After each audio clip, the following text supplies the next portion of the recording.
बे मेथाइआ आं रोजाबामोन रेडिअआव नाथाय थेवब्लाबो रोजाबोमोन ओरैनो फांसनफ्राव दा आंनाव गोसोआव एसेग्राब गैया बेनिखायनो आं रोजाबग्रा गोदोनि मेथाइ बैसागोखौ बरायनाय मेथाइ बेखौ आं रोजाबनो सानदों।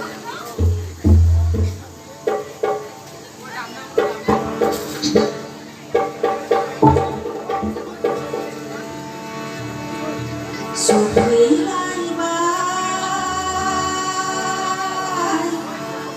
सात मुलुगनि सागर बारनानै अख्रां सायावनि जोमै जानानै बिरबाय बुब्लिगिदिं मोदोर बावालिया सफैलायबाय बै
जेबो गैया खालिसो